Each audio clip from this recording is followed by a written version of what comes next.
A Bitter Taste by Pure Voice Girl.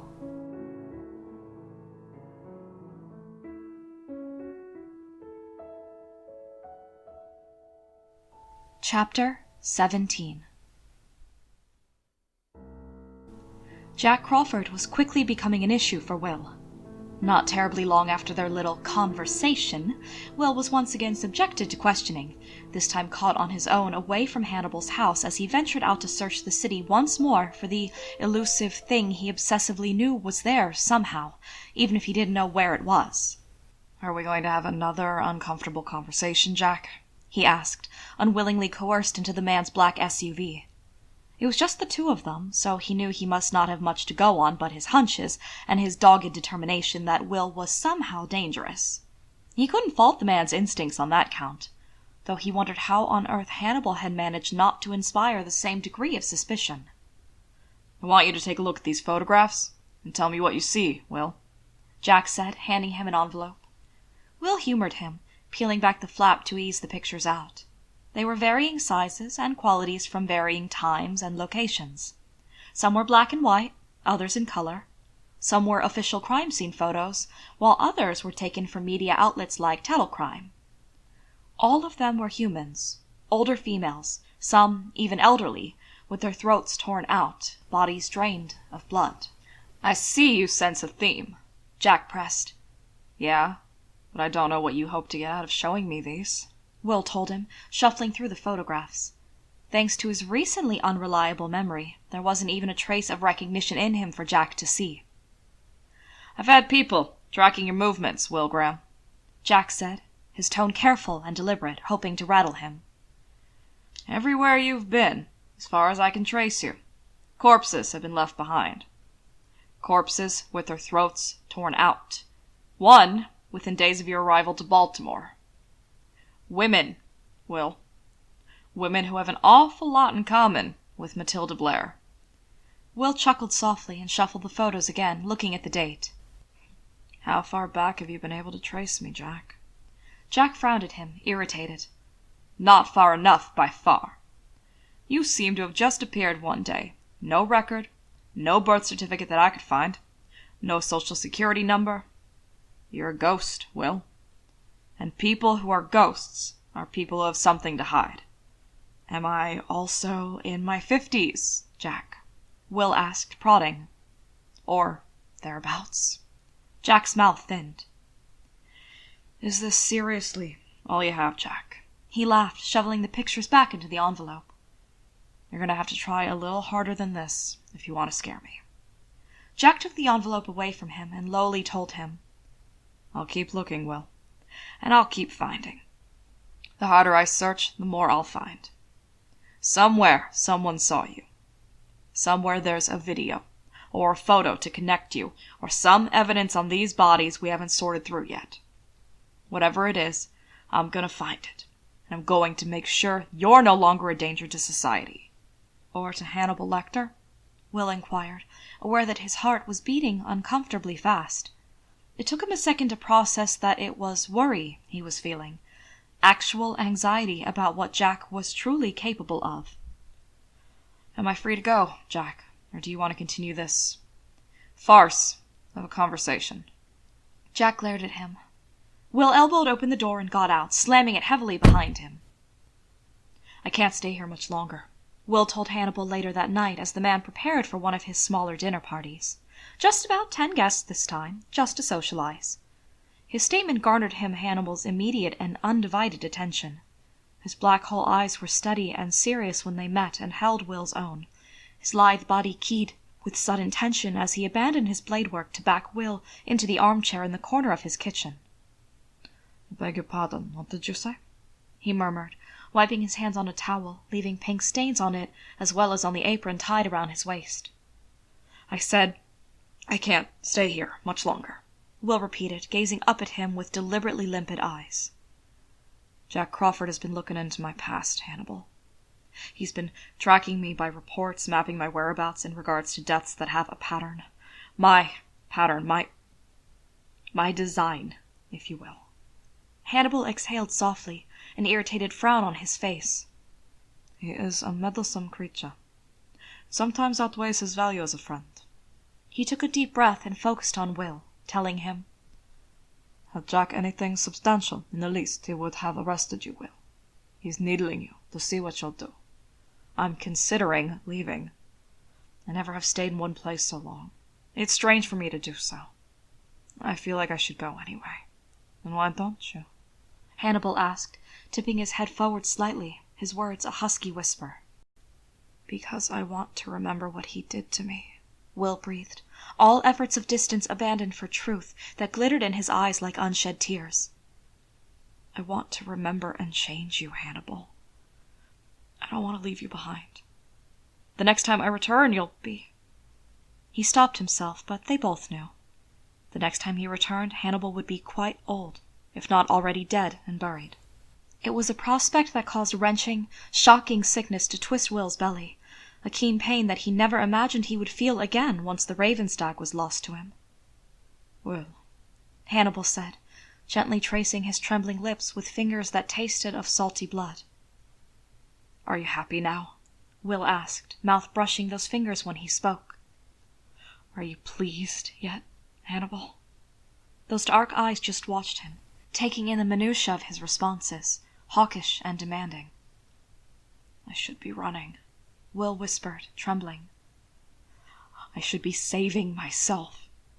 Yet here I sit, caught in a collar of kisses, laid open and bare by my own hands, fastened tightly and helpless in the bonds of my own desire, because I want you. Hannibal smiled, sharp teeth and sharper desire, pleased with him beyond the point of delight. You want what I want, he slowly said, slipping his thumb into the warmth of Will's mouth, eyes flaming with heat when he suckled it. When I tell you to want it, Will. Right now, I want you to stop worrying about Jack Crawford and enjoy our little gathering. Will pushed his thumb out with his tongue, licking his lips and swallowing before saying, And then what? Then we deal with Jack together, permanently. Will's eyes swept closed, and a tremor of relief shivered through him. Murder was the subject of their dinner discussion. Hannibal's guests, arranged in an order of his preference, could speak of nothing else but the latest gossip, namely that the Chesapeake Ripper was in custody, and had been for the past 2 years, all unsuspected until he'd managed to kill again right under the nose of the director of the Baltimore State Hospital for the Criminally Insane. It was a topic of conversation that Will found strange for the company, but Hannibal was keenly interested, poring over the details given to him with a slight, strange smile on his lips. From what he could glean, the Chesapeake Ripper was a serial killer who preyed relentlessly in the surrounding area, and had done so for quite some time. It didn't take Will long to realize that the Chesapeake Ripper was sitting at the head of his table, vastly entertained by the chatter around him, and vastly annoyed every time this Abel Gideon fellow was mentioned. How did they realize they had him? Will asked, one of his biggest contributions to the conversation so far. The scandalized, excited attention turned to him in a heartbeat. Apparently, he killed a nurse after faking an illness, the woman on his right said, her voice dripping with delight, and used her to recreate one of his previous murders. Did he say why? Will asked, bewildered. They all stared at him. Hannibal smirked and turned to his plate, enjoying Will's sudden interest. Apparently, he wanted to come out, as it were, a man down the table said, smiling at Will as if he was an empty-headed bauble picked out to accompany Hannibal this evening, like the candles and centerpieces were chosen to complement the meal. After 2 years? Will asked and snorted, taking a gulp of his wine. That doesn't sound very smart. And the Chesapeake Ripper seems plenty smart. Well, I'm sure it made sense to him, another person piped in. He's crazy, after all. Will rolled his eyes at that dismissive statement and said with a scornful laugh, Then I guess you're all pretty batshit, because he's about as crazy as you are. Hannibal broke the sudden tension by laughing, which paved the way for the others to laugh, as if Will had made some amazingly deep, intellectual joke only they could appreciate. If only they knew why Hannibal laughed. If only they could read the delight in his dark eyes to witness Will rise to his defense. He tipped his glass to Will's and coaxed him into reciprocating, sharing a private, knowing smile between them as others dined on their dead. Once the last of the guests had left, and Will was alone with Hannibal, drying dishes, which the other man deftly put away, he finally ventured, "What are you going to do about Abel Gideon?" Hannibal sighed a little, more of an angry exhale, and leaned against the counter next to Will, his dark eyes thoughtful. "It would be for the best if he was considered the Chesapeake Ripper," he admitted. "But," Will prompted, getting a slight smile in response. "But my pride at times overcomes my common sense. I fear some things do not change with age." Will laughed at that. "Very little of me changed, I think. I'm stuck as I am. I'm just pissed about it." "We all get stuck where we are," Hannibal murmured, his thoughts on his reputation. Rather, the Chesapeake Ripper's reputation. "Our psyche only develops to a certain point. The rest is just the body decaying to spite our internal truth." Will knew that well enough from his victims, a vague understanding that within their worn flesh lay the soul of someone who had never stopped being 16, or 20, or 40, or whenever they felt most comfortable and alive. "It would be something, wouldn't it?" Will asked, smiling when Hannibal sent him an inquiring look. "Leaving Baltimore with a splash?" Hannibal smiled, his dark eyes crinkling with delight. "No sense letting Abel Gideon have all the fun," Will said, handing him a wineglass, clean and dried. "Give Jack Crawford something to chew on."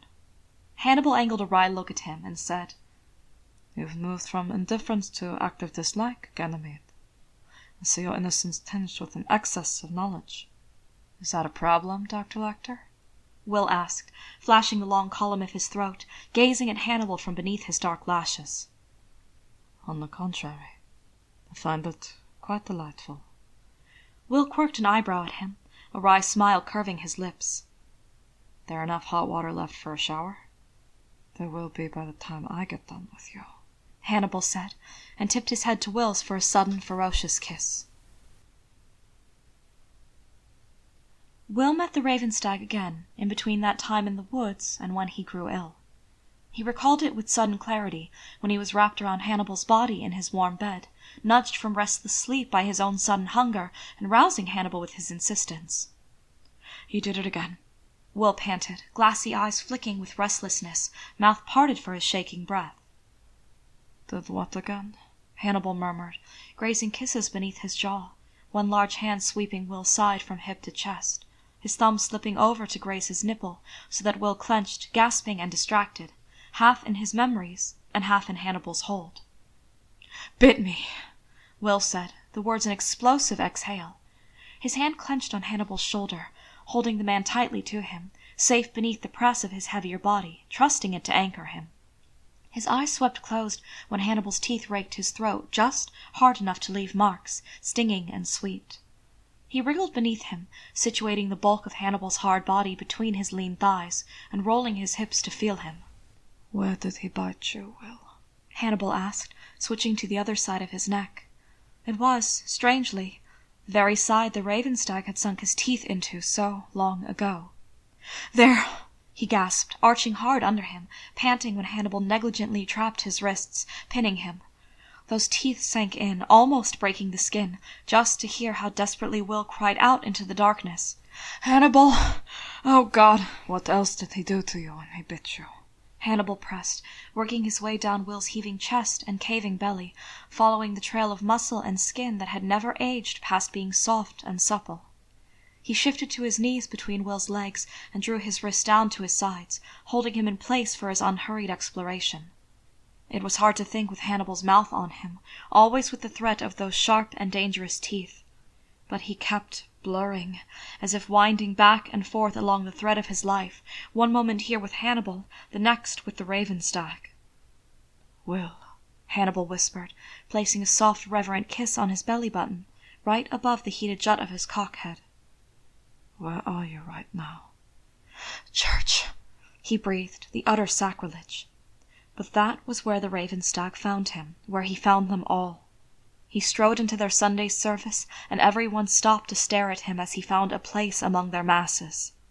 "He was so beautiful," Will whispered, sighing with contentment to feel Hannibal kissing the mark on his hip, still not healed, threatening to scar the shape of his bite into Will's skin for eternity. Everyone couldn't stop staring.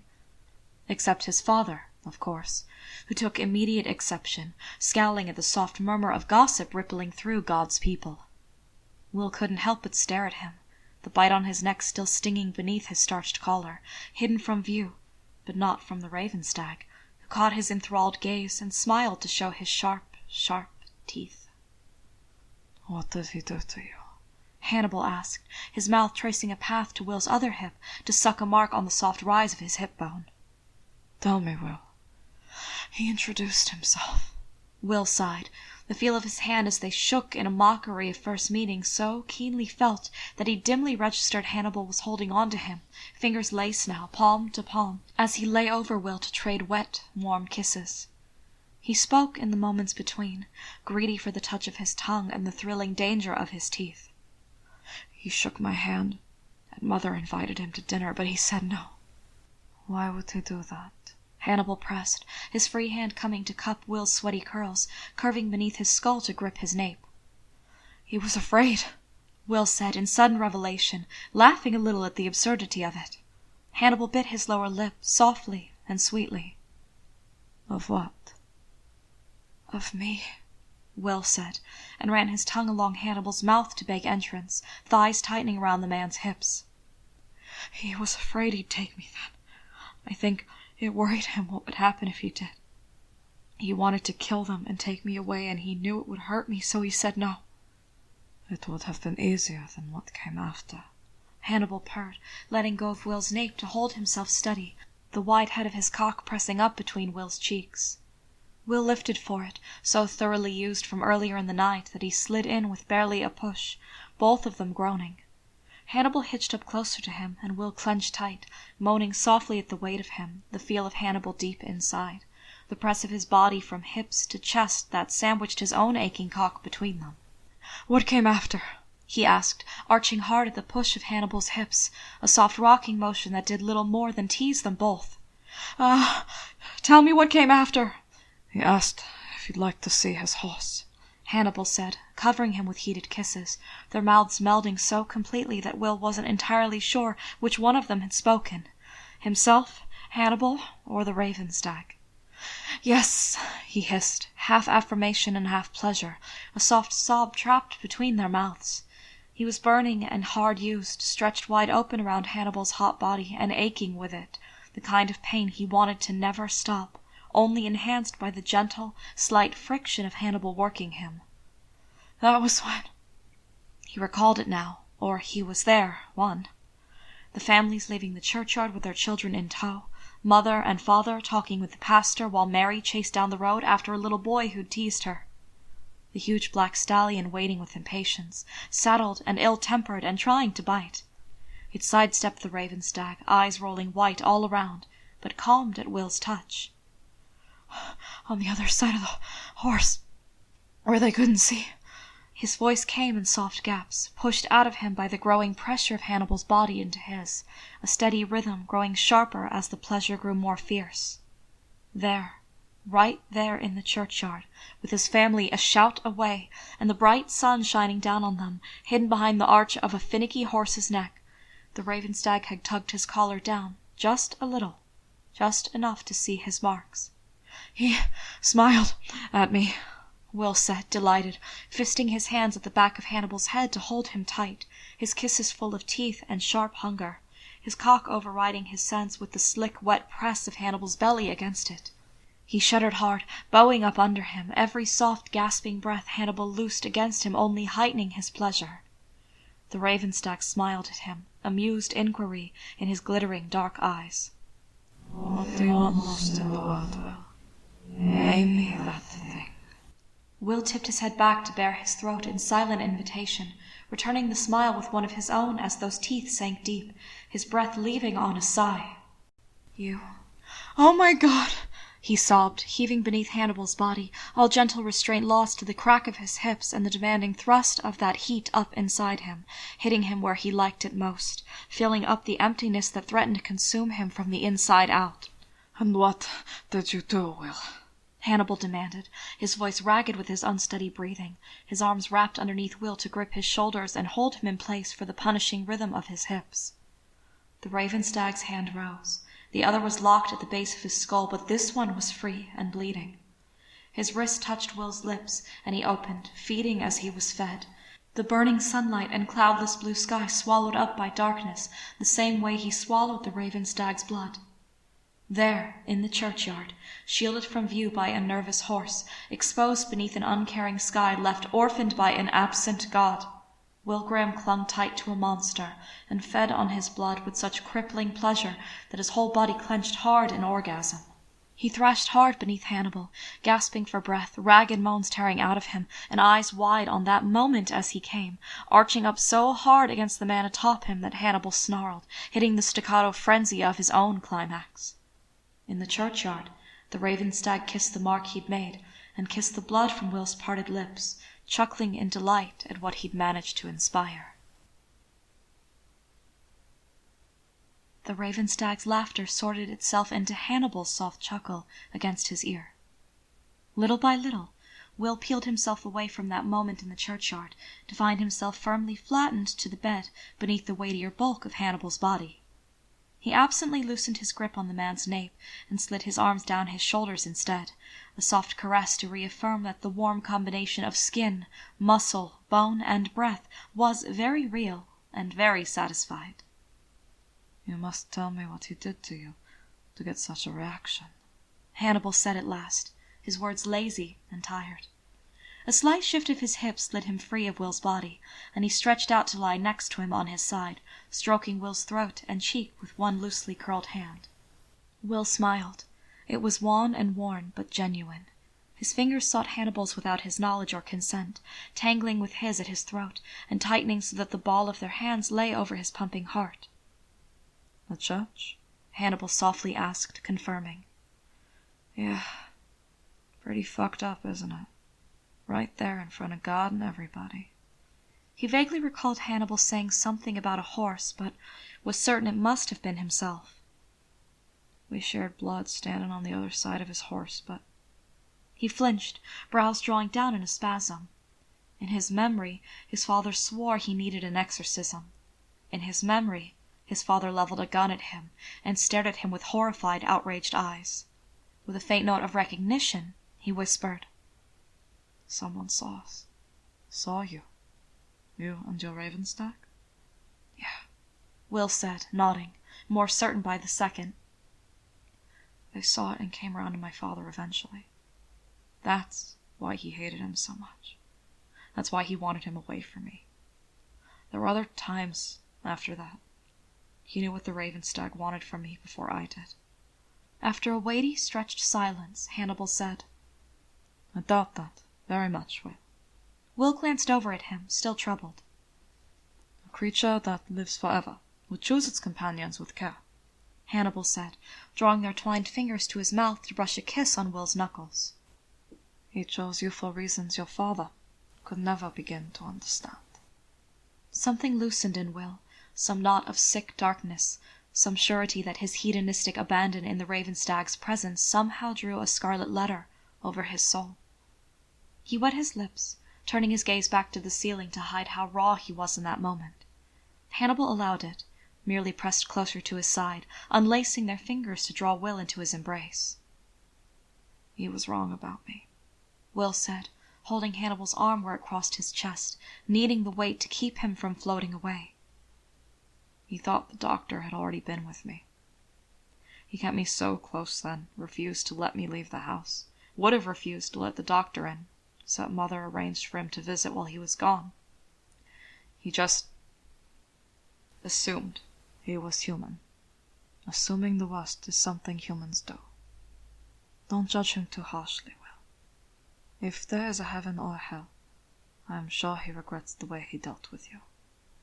Dealt with me, Will echoed, a dark, humorless laugh escaping him. He all but drove me from the house. I went with him that night. I heard them arguing. I decided to leave with the Ravenstag rather than bear his ugly suspicion any longer. That was the first night. The first of many. Hannibal breathed into his ear. Or maybe he didn't. Maybe it was his imagination again, using Hannibal Lecter's voice to address those things he had no ability to express. The first of a great many," Will murmured, lids drooping, slipping rapidly back towards his past. "They searched and searched for me, but I never wanted to be found." And each time before the Ravenstag would devour him, he would ask his questions, and Will would always answer the same. You, and you, and you. Always you. Forever. Fed and flushed on each other's blood, and consummated with pleasure. "Did you hunt with him, Will?" Hannibal asked. When he didn't respond, Hannibal shook him lightly, chiding. "Stay with me, Will. Only far enough to see, but no further." "Yes," he answered, seeing them now, those long-ago people cut down to feed the Ravenstag's hungry belly. And his own. It was important that he fed alongside the Ravenstag. The question, the blood, the sex, followed by the hunting and eating of those around them. Teaching him, showing Will what was necessary to survive, all steps in the process of changing him that, at any moment, could be undone if he allowed doubt to draw a line between them. So he had helped him, floating on the euphoria of bliss, blinding himself to their suffering because he wanted the Ravenstag, and he would have him. He was better than any morality, more precious than any truth, firmer and stronger than any bedrock or foundation that Will had ever known. "Yes, I hunted with him," Will whispered, shame creeping into his voice 200 years past due. "They thought I was dead. The whole town thought I was dead, and my ghost was haunting the dark roads." "Perhaps you were dead," Hannibal suggested, but Will shook his head emphatically. "No, not yet. Not then," he said, taking a deep breath as the certainty settled on him. The room, the fire, the bed. "Not quite. It took time." He would ask me his question. "And what followed?" Hannibal pressed, nuzzling his ear and his cheek, lips whispering over Will's skin. "When enough time had passed, what followed the question, Will?" He flinched. "A warning. When you are like me, you will feel the same hunger as I feel, to see others the way I see them. It is very important, Will, that you stay with me. Do you understand? There can be nothing else for you but me. I cannot tell you how important it is. Can you do that for me, Will? Can you stay with me?" I couldn't. The Ravenstag lay on the bed as if asleep, his eyes nearly closed, his arms still bleeding, his clothes loose and half open. I panicked. All he could think was that he was dead. He was dead now, and Will was too. Dead, and now what was he supposed to do? How was he supposed to live? He straddled the doctor's supine body and shook him by his shoulders, sobbing. "I could feel it," Will said, shuddering in Hannibal's warm grip. "Changing me, remaking me, and it was the most terrible, wonderful thing. Like being filled with 1,000 ravens, all trying to tear their way through my skin." He wouldn't wake. He wasn't breathing. He had left Will here, alone and newly made, left him with nothing, no instructions, no information, nothing. "All I could think to do," Will stammered, the tears in his eyes overflowing, caught on one side by Hannibal's lips. "All you could do was go home," Hannibal whispered, brushing the tears away with his thumb. Will slapped his hand over his mouth to contain the broken, frightened sob that tore from him, and slammed the door on his memory. But lingering there beyond the threshold was the world drenched in blood and guilt, and what he'd brought down on them, waiting for him to return.